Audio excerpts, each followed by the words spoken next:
नमस्कार मित्रांनो, मी संजय म्हात्रे. माझ्या या नवीन यूट्यूब चॅनलवर तुमच्या सर्वांचं खूप खूप स्वागत करत आहे. तर मित्रांनो, मी तुम्हाला एक खरी गोष्ट आहे जी पालीमध्ये घडलेली आहे, त्या गोष्टीबद्दल मी तुम्हाला सांगतो. तर मी आज चालू आहे 2024, जेमतेम तुम्हाला मी 12 वर्षापूर्वीची गोष्ट सांगतो आहे, म्हणजे 2012ची गोष्ट आहे. तर गोष्ट अशी आहे की तेव्हा म्हणजे 12 वर्षापूर्वी 10-12 वर्षापूर्वी बाईकचा नवीन नवीन क्रेज होता सर्वांना. क्रेज म्हणजे एवढं होतं की मुलांना समजा बाईक चालवता येत नसेल तर प्रत्येकाला आवड होती की आपण बाईक शिकायलाच पाहिजे. अशातला हा विषय होता. तर माझा मित्र होता त्यालासुद्धा बाईक शिकायची आवड होती. तर आमच्या फ्रेंड्स सर्कलमध्ये एक ग्रुप होता. त्या ग्रुपमध्ये पकडा तुम्ही एक 25-26 मुलं होते ग्रुपमध्ये जेमतेम. म्हणजे एका बाईकवरती डबल शीट बसणार, म्हणजे जेमतेम 12 बाईक्स असतील, 12-13 बाईक्स सर्वांच्या मिळून 12-13 बाईक्स होत्या. तर म्हणजे 25-26 मुलं आहेत, तर हे लोक लांब लांब जायचे. तुम्ही विचार करा, इथून ते मुंबईपासून ते सातारा जाणार, कोकणात सुद्धा जायचे. तर बरेच जण असे लांब लांब बाईक घेऊन सफर करत होते. तर आमचा एक मित्र होता, त्याला सुद्धा आवड होती. त्याला आम्ही बाब्या म्हणून बोलायचो. गोरा चिकना होता, उंच धिप्पाड, 6 फूट जेमतेम त्याची उंची असेल. तर त्याला सुद्धा आवड होती. तर मग त्याने एकदा बाईक शिकण्याचा प्रयत्न केला पालीला. पाली हे महाराष्ट्रामध्ये ठिकाण आहे. म्हणजे पाली म्हणजे एक गणपतीचं ठिकाण आहे. आपण जे महागणपती बोलतो त्यातलंच एक ठिकाण आहे पाली. तर पालीमध्ये बऱ्याच जणांना माहितीच असेल की देवस्थान आहे पाली म्हणून. तर पालीच्या रस्त्यावर जे तुम्ही जाता, तुम्ही कुठे बघत असाल की तुम्हाला जो टर्न भेटतो, तो टर्न हा नेहमी लेफ्ट साईडलाच असतो. तो पालीचा एकमेव रोड असा आहे आणि तो रस्ता असा आहे की इथं राईटला डायरेक्ट टर्न आहे.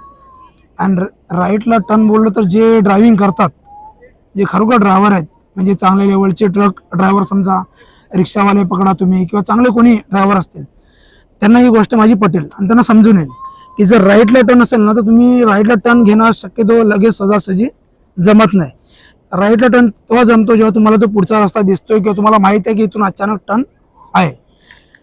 तर हा राईटला टर्नची गोष्ट तुम्हाला मी का सांगतोय, कारण की हा जो माझा मित्र होता, याने बाईक त्याला शिकायची होती. त्याच्या मामाची बाईक होती. याने मामाची बाईक घेतली चालवायला. मामाची बाईक चालवायला घेतली आणि पाठीमागं म्हणजे मामाची मुलगी आहे आणि हा मामा बसला पाठीमागं. आणि तुम्हाला माहिती आहे, आता समजा नदी आहे, आता हे जे नदीचं पाणी वगैरे वाहतंय, तर असं पाणी काही ठिकाणी फक्त असं असतं की महाराष्ट्रामध्ये की पाणी हा फक्त एक सीझन पुरताच पाणी येतो.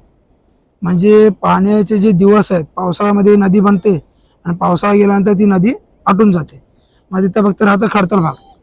खडतर भाग म्हणजे फक्त मोठे मोठे दगड राहतील आणि पाणी निघून जाईल तिथून, असा भाग होता. तर यांनी गाडी शिकण्याच्या प्रयत्नामध्ये चुकून यांनी गाडी ओव्हरजम्प केली ब्रिजवरून. आणि ब्रिजवरून गाडी ओव्हरजम्प केली आणि नेमकंच काय होता की हा ड्रायव्हर होता, हा पुढे बसला होता आणि मामाची मुलगी मामा पाठीमागे. तर ह्यानी जेव्हा ती जम्प टाकली डायरेक्ट खाली, जी गाडी जम्प झाली, म्हणजे यांनी डायरेक्ट, तुम्ही समजू शकता की ड्रायव्हिंग त्याची कशी त्यांनी केला असा नवीन प्रकार.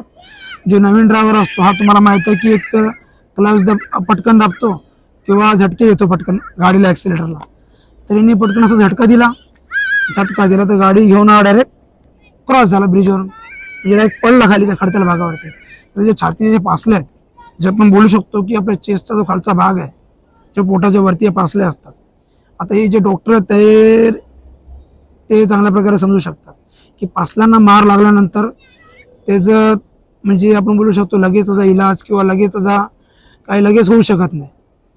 तर ह्यांनी काय केलं माहिती आहे का, पासल्यांचा इलाज करण्यासाठी, तर जसं याला मार लागला, मामा आणि भाची हे तर खूप घाबरले अगोदर.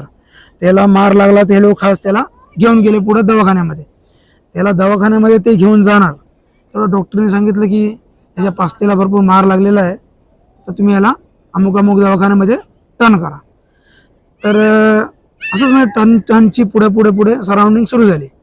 या दवाखान्यात ना त्या दवाखान्यात ना, असं काय त्यांनी जो सफर चालू केला पुढे नेण्याचा, त्याच एक 10-15 मिनिटामध्ये किंवा तुम्ही समजू शकता की अर्ध्या-पावणा घंट्यामध्ये त्याचा जीव गेला.